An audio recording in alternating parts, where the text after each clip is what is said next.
Nous allons maintenant voir un deuxième exemple avec le modèle de bord, celui du soufre. Le soufre a un numéro atomique de 16. Ce qui veut déjà dire que dans mon noyau, j'ai 16 protons. Je peux également aller chercher l'information masse atomique relative dans le tableau périodique, qui vaut 32. Ça va me permettre de calculer le nombre de neutrons. 32 moins 16, il y aura bien 16 neutrons dans le noyau. Après, je peux aller voir dans le tableau périodique également la répartition électronique.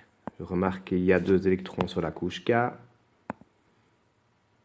8 électrons sur la couche L et 6 électrons sur la couche M. Je vais représenter ces électrons.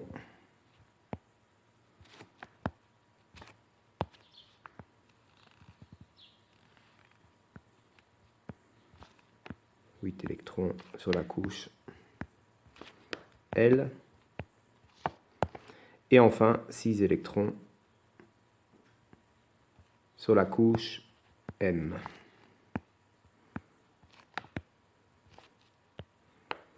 Ça, c'est pour le soufre. Mais on sait que le soufre, lui, il a tendance à vouloir devenir S2-. S'il veut devenir S2-, il faut qu'il gagne 2 électrons, qu'il ait 2 électrons supplémentaires. Ces électrons supplémentaires, évidemment, vont se mettre sur la dernière couche électronique, c'est-à-dire ici et là. Ce qui veut dire qu'on n'aura plus 6 électrons sur la dernière couche, mais 8 électrons sur la dernière couche. Si vous vous souvenez l'exemple précédent avec le potassium, eh bien, il avait aussi 8 électrons sur la dernière couche quand il devenait un ion. En fait, c'est ce qu'on appelle le modèle de l'octet, avoir 8 électrons sur la dernière couche, et c'est ce qui vous sera expliqué dans la vidéo suivante.